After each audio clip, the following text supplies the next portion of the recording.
Good evening, everyone. Welcome to today's webinar. Our guest speaker is Zahira Masauood.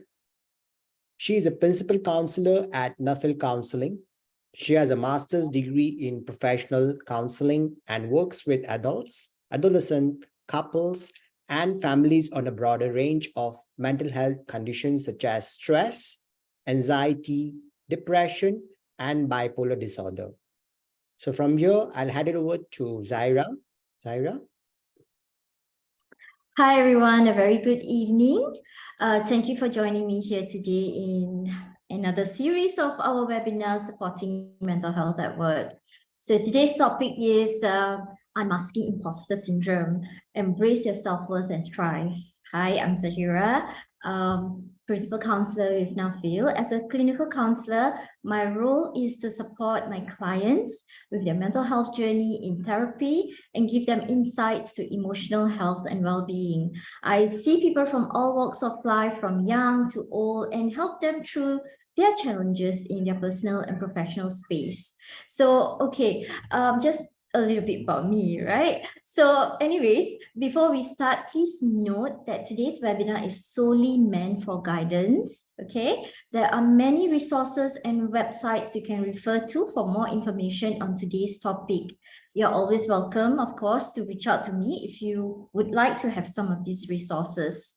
Also, just to give you a heads up, there will be a segment for Q&A towards the end of the webinar where I will be answering any questions pertaining to today's topic. So meanwhile, you can also post some of these questions in the chat box, but I can only answer them towards the end of the session. Okay, so let's begin. So here are some of the content of the webinar that I'll be covering today. Uncovering the causes of imposter syndrome, 5 types of imposter syndrome, strategies to overcome imposter syndrome. And of course, the last part would be nurturing self-compassion, mindfulness, and resilience to navigate through feelings of inadequacy and self-doubt. Okay, so before we move on to the webinar, I'd like all of you to participate in a little activity, okay? So I'm going to read out these 3 statements, and I need you to think, reflect a bit about it on what I'm going to read to you. So the first one would be, I often feel like I'm acting, like I don't know what I'm doing. Second one would be, I feel like I'm fooling everyone, I'm just a fraud. And the last one is, I constantly struggle with self-doubt and not being good enough at work. Okay, so how do you feel about these statements? Does it resonate with you? Think back to the last time you felt this way.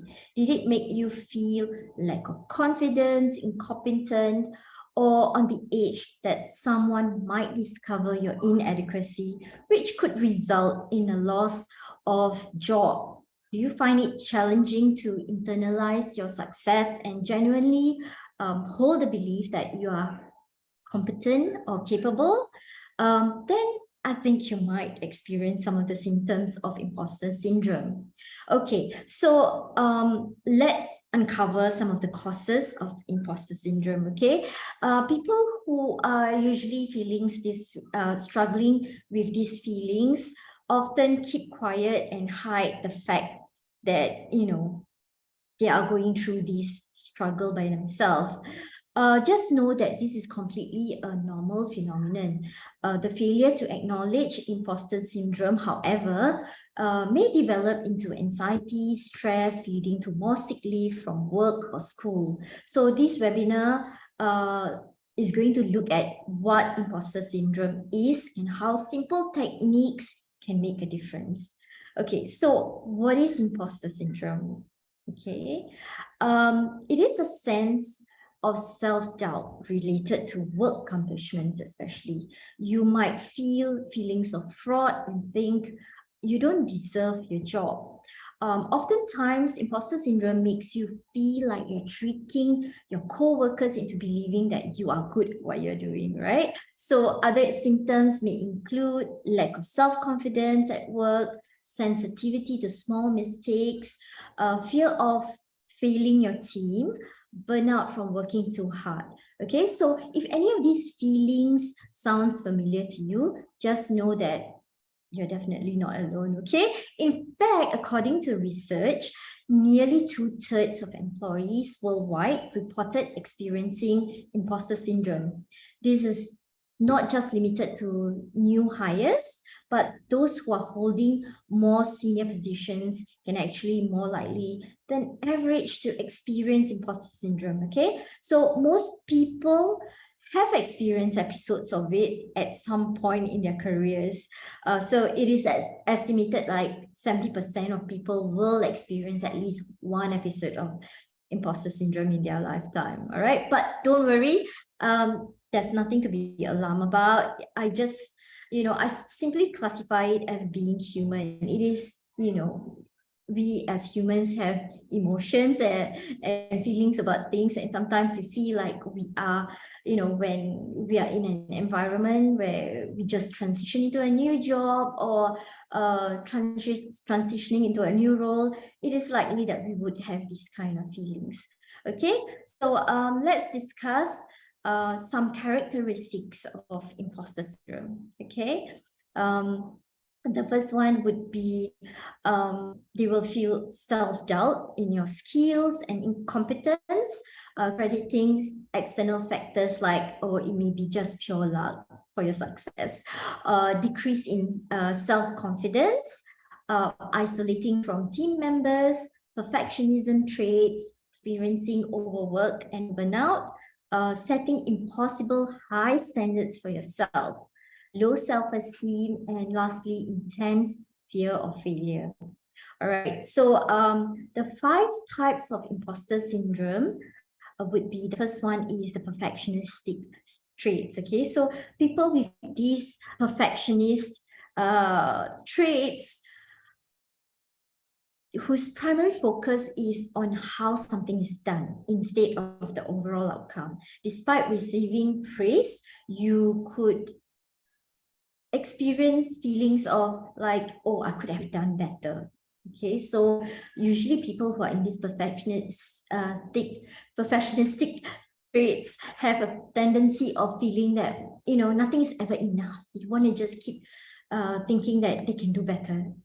They could have done better. Okay, so the second one would be the expert. The expert feels like an imposter because they don't know everything that is to know about a particular subject or topic, or they haven't mastered every step in a process because there is more to learn, and they don't feel that they have reached enough to that stage or to be ranked as an expert.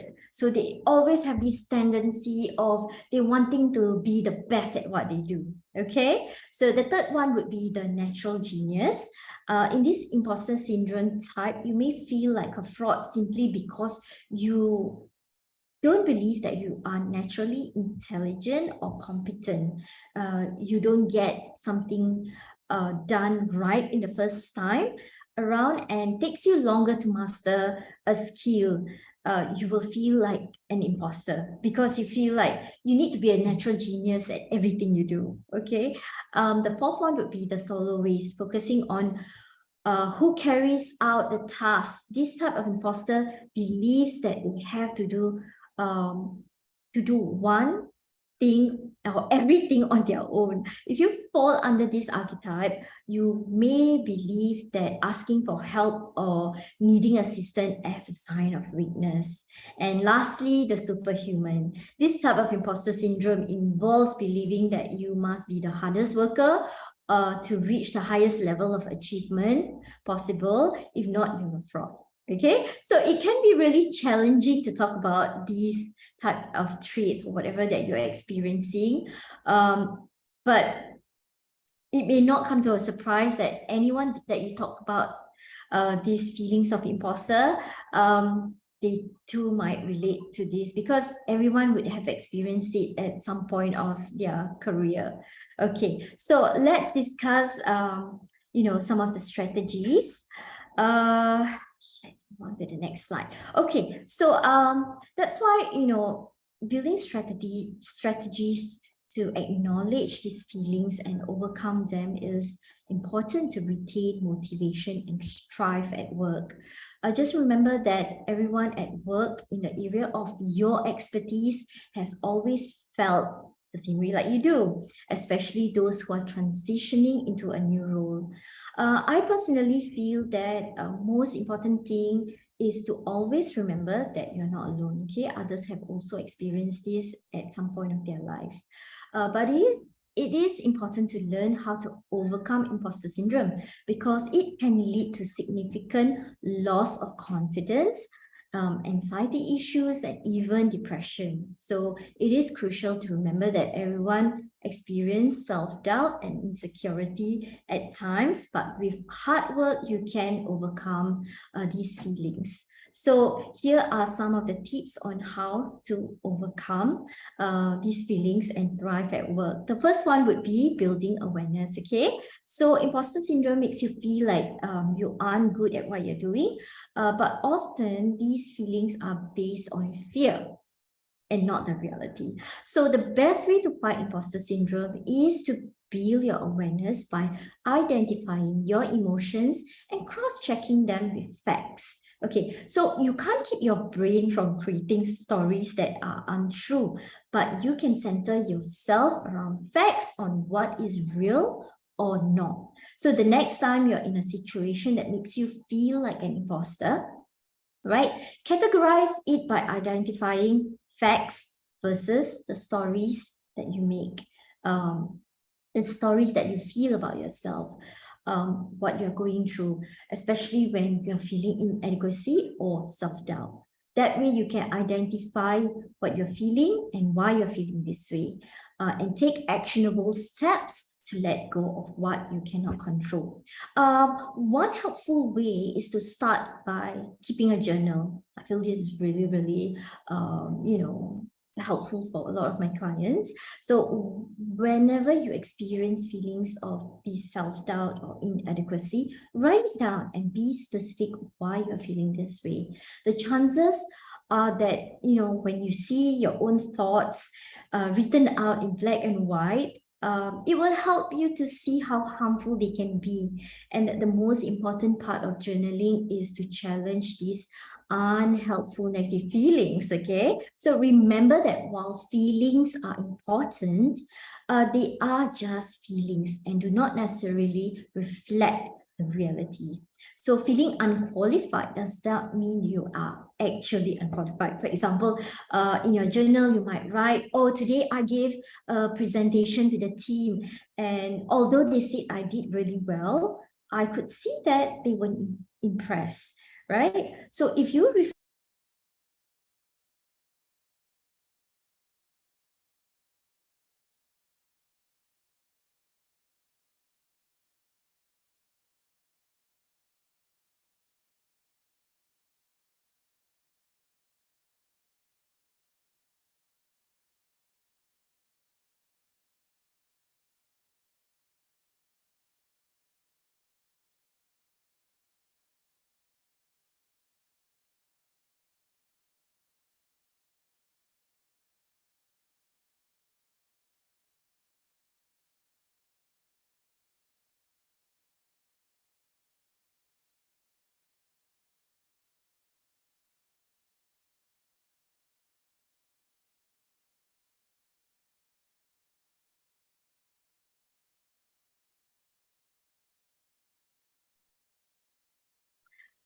Hi, is everyone back here again? I am so sorry. I think we were facing some technical difficulty right there.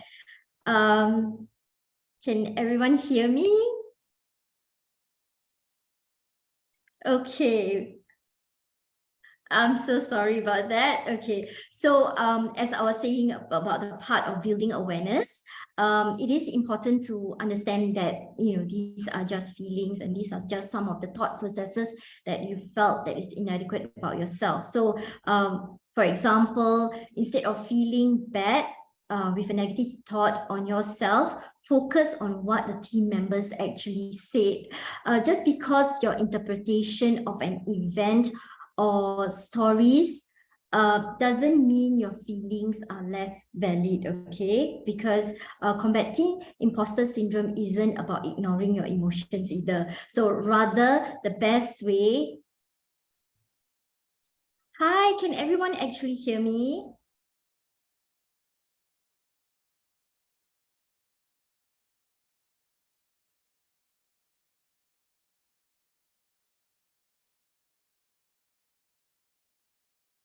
Yes, Hi, Dr. we can Jackie. hear you. Please continue. Are you still on the... Okay, okay. I wasn't sure if everyone could actually hear me. Thanks for coming online again. Yes, your connection just dropped a bit, but it's okay. Please continue. Thank you. Okay. Can you hear me well? Can everyone hear me well? Yes, yes, we can. Okay, great. Thank you so much. Okay, so where was I? Okay, so feeling unqualified doesn't mean you actually are, right? So like what I said earlier on when you gave the presentation for your to the team, for example, and although they said that you did really well, you could see that they were not impressed. You think about they are not impressed, but actually they said that you did really, really well. So focus on what your team members actually said rather than your own thought process about the thing, about what has happened. Okay, so the best way to fight this feeling is to acknowledge that you're feeling poorly about yourself, validate that it's okay, and letting go of those feelings, because if they are not based on reality, then it is good to check in with what is really going on here. Okay, so the simple model is to use is acknowledge, validate, and move on. Noticing, naming, and acknowledging imposter syndrome puts you back in control of your feelings. It helps you check in with yourself and validate these feelings. Okay, some of the other helpful questions that I would ask will be, is there something real to work on here, or is it just self-doubt? Most of the time, this step helps you to assure that while your feelings are real and valid, is this something that you just think about and it's not true in real time? Okay, finally, choosing to dismantle that feeling can help you move on with your day. Okay, so the second one would be share how you're feeling. Imposter syndrome can feel is a very isolating feeling, okay?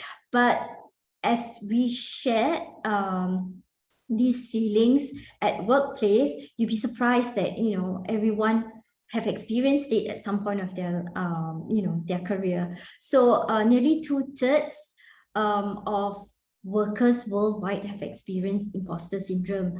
The next time you're feeling this way, try to share those feelings with someone, okay? So reach out and talk about it to people that you trust, your circle of trust at work, or someone you're comfortable with. You'd be surprised how many friends or colleagues can relate to how you feel.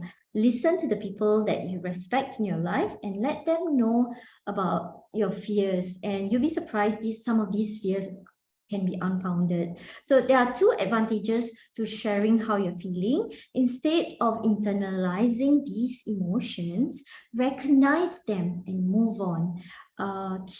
When you keep your feelings of imposter syndrome a secret, they can manifest and grow bigger and harder to deal with over time. Sharing these feelings with someone else is a great way to recognize them on the path towards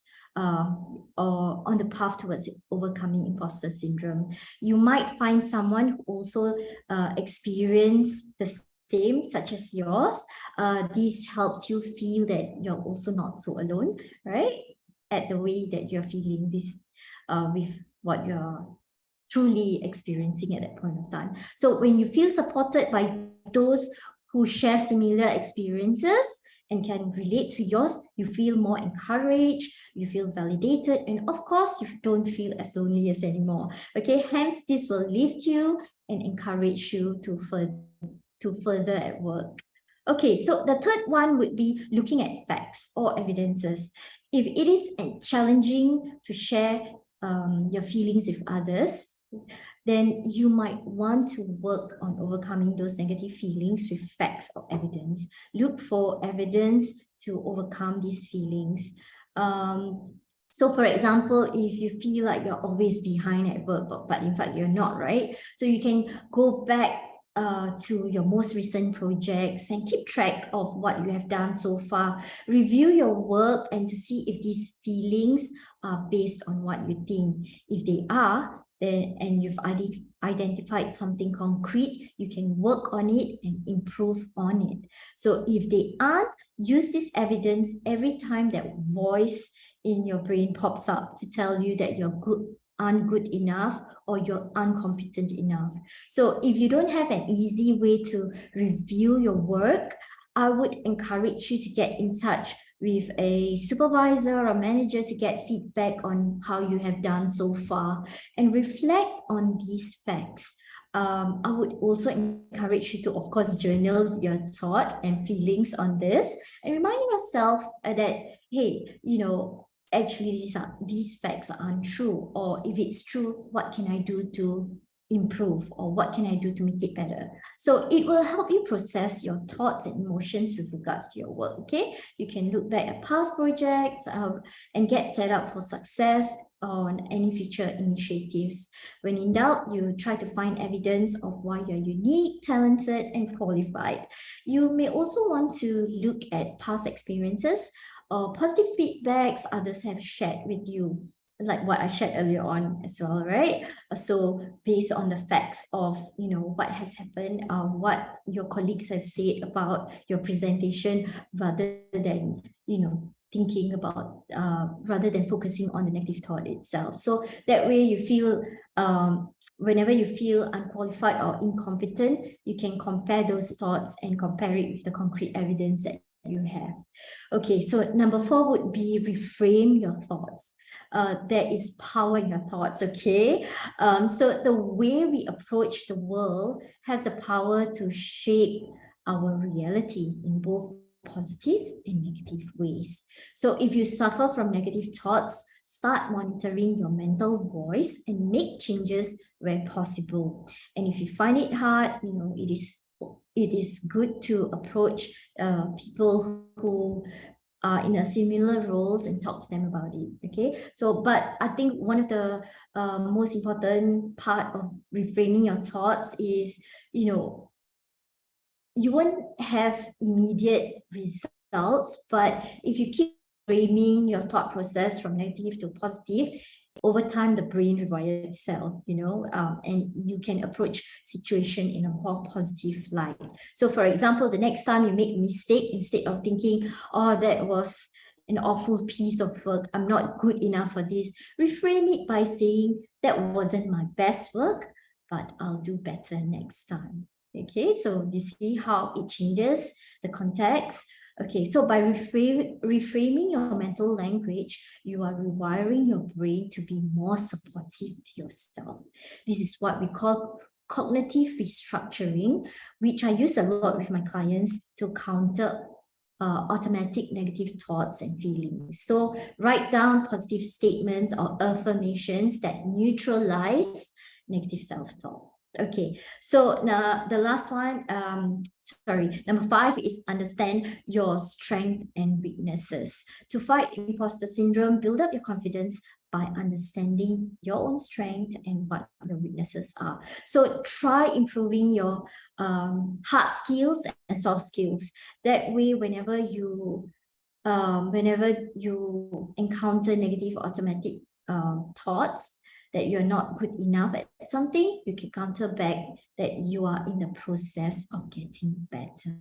So once you have a deeper understanding of your strength and weaknesses, you won't have to spend so much time worrying that you're not qualified for certain tasks, projects, or roles. Develop a support network of people who motivate you and who you can trust to help you counter your negative inner critique.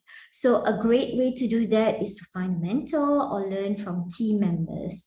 Okay, look for someone in your company or in your organization or in your field at least, who can give you practical advice and support. You can also reach out to team members who have strength in certain areas that you don't, and vice versa. Okay, so that doesn't make you less worthy, okay, but rather creates an opportunity for your team to learn from one another, to grow and succeed in your roles. So instead of feeling inadequate when you see something great that someone else did, you choose to acknowledge it and recognize others' good work as a tool to make your work better instead of something that you measure yourself against. This could also be an opportunity for growth by learning the ropes or creating your own blueprint to produce high quality work too. Okay, so always see it as a growth opportunity, right? So plus, I think it's also good to set as a reminder that a lot of time others have gotten pieces of work from other people as well. So you're not alone in this, okay? So the number 6, overcome perfectionism. Okay, by taking regular breaks and using relaxation techniques and focusing on the bigger picture helps you to overcome the perfectionistic traits.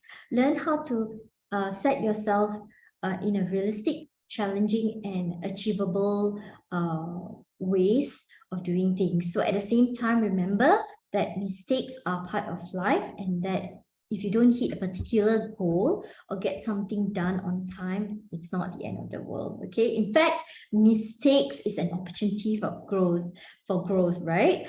Mistakes demonstrate that you're not afraid to take risk and push yourself to try new things. So there's nothing to be ashamed about. Treat them as your learning curve and your learning experiences that will help you perform even better the next time. All right, so the last one would be own your successes. Okay, often people with imposter syndrome find it hard to accept praise. When things go well, they attribute their success to external factors such as help from others or good fortune. But when things go wrong, they tend to shoulder the blame all on themselves. So try to develop a strong internal locus of control. If you believe that your life is shaped by your own actions, choices, and decisions, you can take responsibility for your own achievements as well as your shortcomings, right? So next time, when you meet a goal or finish an important task or project, acknowledge that it was your skill and talent that made it happen. It was all pure hard work done by you. So don't forget to celebrate and enjoy your successes. Okay, so keep a record on positive feedback and praise that you receive along the way, and look back at it as next time when you hear that negative inner voice, these can help you center yourself and sting out any of the criticism you are directing at yourself, and provide a much needed boost of confidence. Remember, you aren't limited to doing this when you do a good job either. Okay, try creating a list of qualities and skills that you possess. These can be in your specific role, like being a great salesperson, or could be more general to who you are, like always looking out for your team members, etc. So another way will be keeping a collection of feedback that you receive from anyone or in your team, writing little notes to yourself that you hear this great feedback that comes from them, and you can put it in your journal or put it in a little box next to your desk, so whenever you're feeling this inner critic coming on, you can look at those little piece of notes. It's a great way of reminder to yourself. Okay. So let's move on to the next slide. Zahira, can you just share your slides? We cannot see your slides. You can't see my slides? Yeah. Yeah.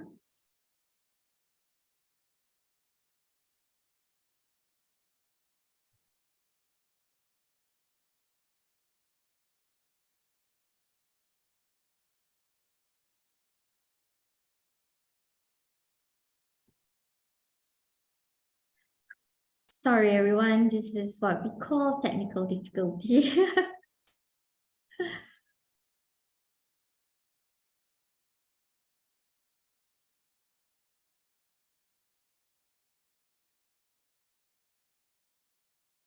Can you guys see it right now? Not yet.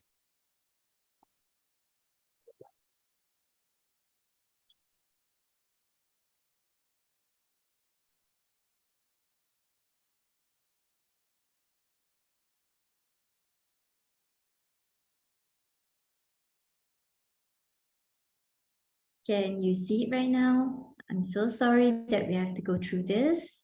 Yes, now you can. Okay, can you see it? It's Yeah. clear? Yeah, it's clear. Now you can just full screen it.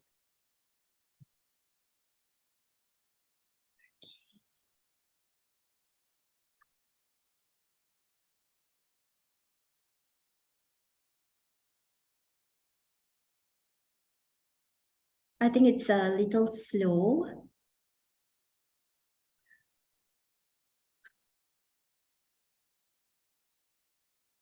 Okay. Yes. Perfect. Is Thank it you. okay right now? Yes, perfect. Thank you. I think, it's breaking up a little. We're still going through this little technical difficulty. Okay, so let me just continue before we're running out of time, right? Okay, so in this segment, I will be sharing simple self-care techniques on how to nurture self-compassion, mindfulness, and resilience to navigate through feelings of inadequacy and self-doubt. So the first one would be self-compassion. Okay, so self-compassion is an important aspect on how you treat yourself. Okay, so when you practice self-compassion, you help yourself relax and balance your thoughts and emotions. Having compassion for ourselves is no different from having compassion for others. Self-compassion involves treating the self with care and concern when dealing with personal inadequacy, mistakes, failures, and painful life situations. This is a framework proposed by Dr. Kristen Neff. It suggests 3 components of self-compassion. It would be self-kindness, okay, common humanity, and mindfulness. We may participate in exercises of these 3 key areas that will help us be more compassionate toward ourselves, which is self-compassion is simply the process of turning compassion inwards, and we are kind and understanding rather than harshly self-critical when we fail, make mistakes, or feel inadequate about ourselves. So we give ourselves support and encouragement rather than being cold and judgmental when challenges and difficulties arise in our lives. So research indicate that self-compassion is one of the most powerful sources of coping and having resilience that we have available to ourselves, radically improving our mental and physical well-being.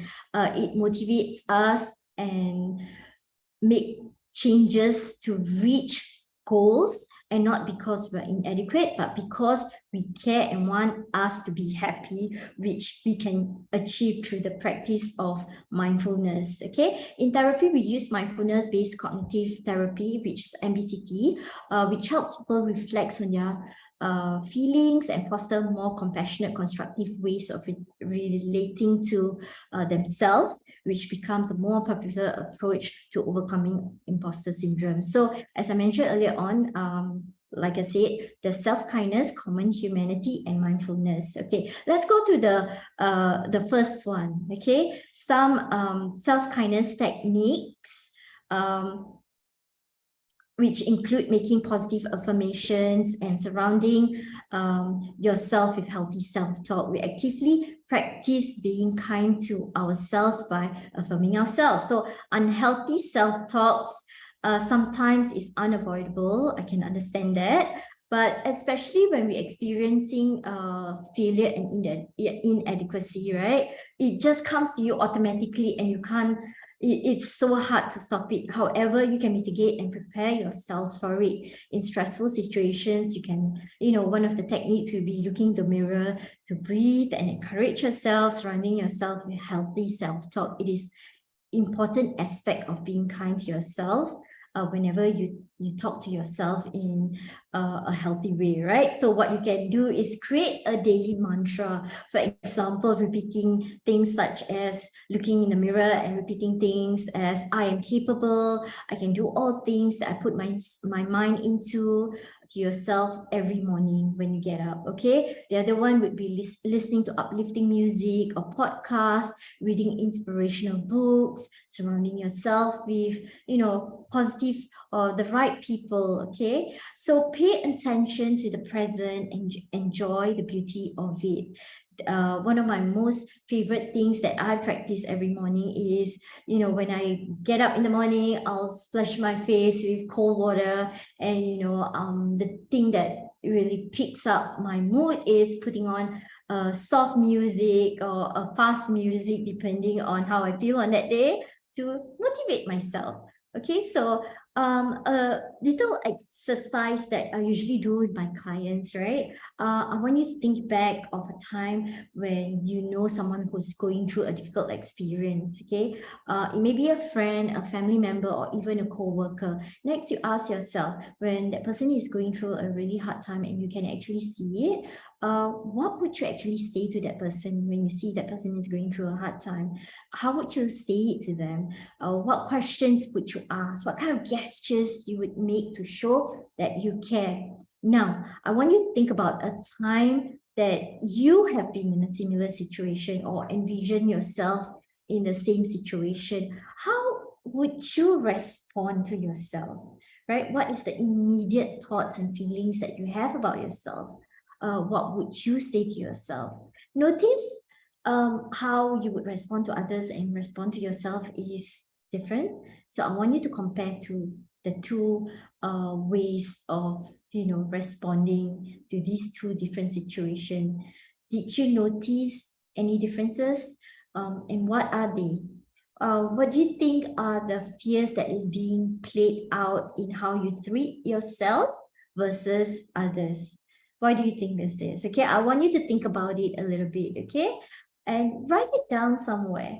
If you notice a coworker going through something like this, what are things that you would say, how you would react, and when you are going through this thing, how would you feel and how would you react and how would you want others to react? So this can be a really good exercise to think about, how you would want to rewire the situation. Okay, so I feel like the goal of this exercise is for you to treat yourself the way you want to treat others, with kindness and with empathy. Okay, so the next one would be common humanity. Okay, this one, the second component of self-compassion, is that recognizing that suffering and personal inadequacy are something that all of us experience. Even when you feel inadequate and alone in the world, it is important to remember that others also feel the same sometimes. So we're not alone in this world, and we have others who may share our experiences and are able to support us. Okay, and the last one would be mindfulness, right? Simply put, mindfulness is the awareness that arises through paying attention on purpose and the present moment. I like to do a little, small little activity of mindfulness. Do we have time on this, Dr. Jayesh, for a little activity right now? Yes, we can. Okay. So I want you to think of a time that you experience negative emotions, and that these feelings are not feelings that you suppress or exaggerate. Instead, understanding these emotions can be very important to lead to a better mental clarity, right? So with mindfulness, I feel like especially mindfulness meditation, this will help you center yourself through that emotions and why you're feeling this way. Okay, so this activity that I'm going to do is a little mindfulness meditation. Okay, so I want everyone to get into a comfortable position. All right. Find a place. I mean, I know that everyone's around the screen right now. I just want you to let your arms fall naturally by your side or on your lap. Okay. Then I want you to soften your gaze by looking down or closing your eyes if you wish. Okay. Now let whatever that appears before your eyes be there and just listen to my voice without focusing on whatever that is in front of you. Lead through my voice, okay? Okay, I want everyone to take a deep breath and release it. Let's do it one more time. Take a deep breath and release it. One last time. Take a deep breath again and release it. I want you to take notice of your body as you inhale and exhale. Let your mind wander and notice your thoughts and be kind to them. There is no need to block or eliminate them. When your thoughts come, simply note them. Remain calm and use your breathing as an anchor. Continue breathing in and breathe out. When thoughts come, simply note them and remain calm. Imagine your thoughts as clouds pass by and watch them afloat as they shift and change.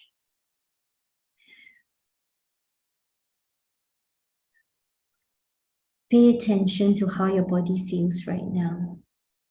Relax your shoulders and take note of your thoughts and feelings. You are not perfectionism or the imposter syndrome. Everyone feels like this one time or another, usually embarking on something new.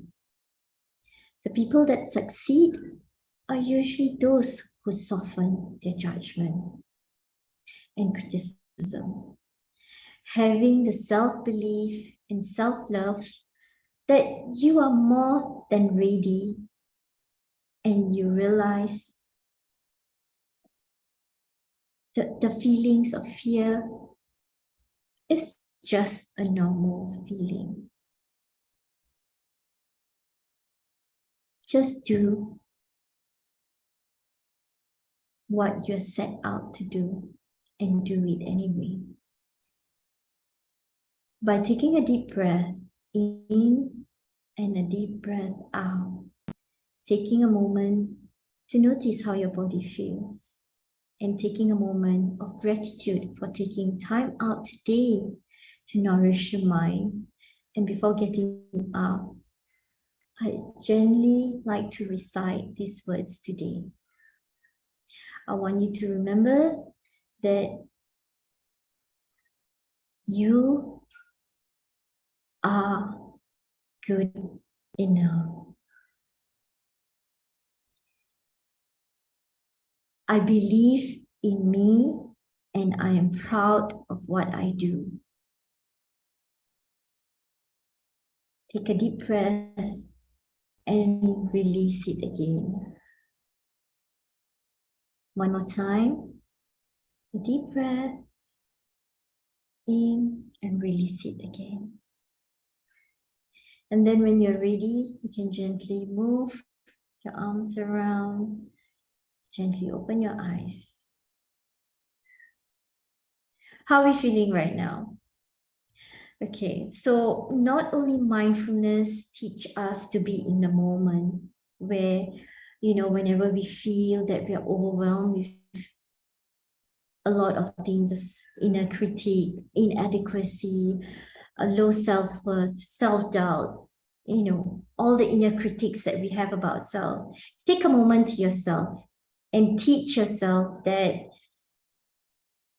self-compassion and empathy towards ourselves is really crucial in order to thrive and be the best version of ourselves every day. Okay, so With that, we have come to the end of our talk. I apologize truly with all the technical difficulties that we have today. So just to sum up, our webinar for today would be most people have experienced symptoms of imposter syndrome at some point in their lives. It is crucial that perceptions do not always mirror reality. Emphasize that success does not demand perfection. Real perfection is virtually impossible. So failing to achieve it does not define you as a fraud. Ways of overcoming imposter syndrome include talking about fears and questioning negative thoughts, maintaining a record of achievements and celebrating successes can be valuable. Giving yourself some compassion, kindness, and doing mindfulness can help you understand your own judgment about yourself, your self-doubt, and can help you maintain a practical perspective and encourage you to pursue wholesome self-growth. So by recognizing imposter syndrome, working to overcome it, people can regain their confidence, continue to learn and grow and achieve their full potential. All right. So, okay. Right now, with that, I'm just gonna, close this webinar with a Q&A. If anyone has any questions to ask me. Dr. Jayesh, do we have any questions? Yes, so I'll just put it down to the audience. Yes, anybody has any questions? You can either try to type into the chat box and just let us know. And Zahira will try to address that.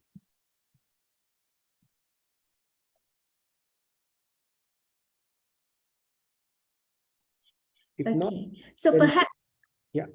If there's no question, maybe one of the things that I've encountered with some of my clients, maybe I'll just share it a little bit over here. I do get questions such as, is this common in women suffering from imposter syndrome? It's a very, very interesting question. Okay, so the original research, that they've carried out involving women for a very long period of time, is that they felt that it doesn't really, they couldn't separate that studies, and I found that this imposter syndrome affects people of all genders. Okay, so 7 out of 10 people will experience it at some point of their life, so it doesn't necessarily just a certain genders will feel it even more. So just I just want it to be clear to everyone who's participating in this webinar today that this is not only strictly to certain genders. Okay, so everyone do experience it at some point of their lives. Okay, so in my experience in with this work so far, I believe that I've seen it through every spectrum, whether it's men or women or the LGBTQ community. Everyone has experienced it at some point. Okay, and the other question that I felt that was mostly that has had surfaced in some of my sessions is that they ask me this question, say, do I think that social media has an impact on it? I feel that it's definitely both in a positive and negative way. From a positive perspective, I feel the profile that has been raised and more people definitely is talking about imposter syndrome and their own experiences.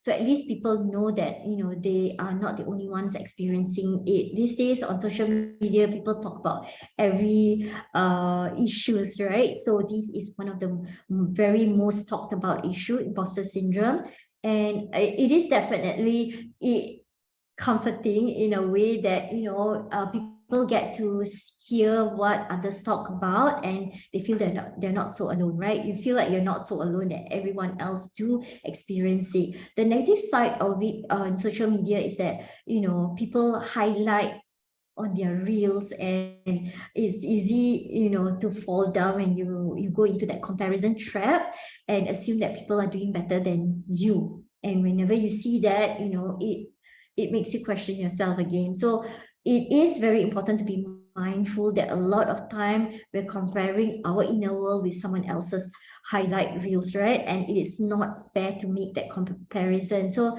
the best advice that I've ever heard about this is that keep your eyes on your own lane and on your own journey, on what you are experiencing. So don't get distracted by what other people are doing, as you have no idea whether this is truth or not, because you get to just see that small snippet of their lives on social media, and you don't get to see the rest, the other parts of their life. So when you feel comparison is coming to bite you, stop scrolling and do one thing to help yourself to move forward is just, stop every channel that is going to make that feelings of negativity more heightened. Okay, so I guess with that, we have come to the end of our webinar today. Thank you so much for being so patient with our technical difficulties and to follow through with this webinar. Although I would imagine that some of you could hear me and some don't, get to see the slides and don't. It was okay. There is, if we as humans, we feel like we have imposter syndrome, I think, there are moments like this where we will feel inadequate about ourselves, but it shouldn't stop you, right? Because these technical difficulty is something that is not in your control. So what is not in your control, let it go. Okay, with that, have a great evening, everyone. I'll see you in our next webinar. So have a pleasant evening, and remember, treat yourself with kindness always, so that this kindness will go a long way with others. Thank you so much. Good Thank you, night. Zahira. Thank you for an eye-opening session on unmasking imposter syndrome. Guys, if you have any questions, you can write down to us at info@nuffieldacademy.com.sg. Looking forward to the next webinar. See you guys then. Have a very good evening. Goodbye.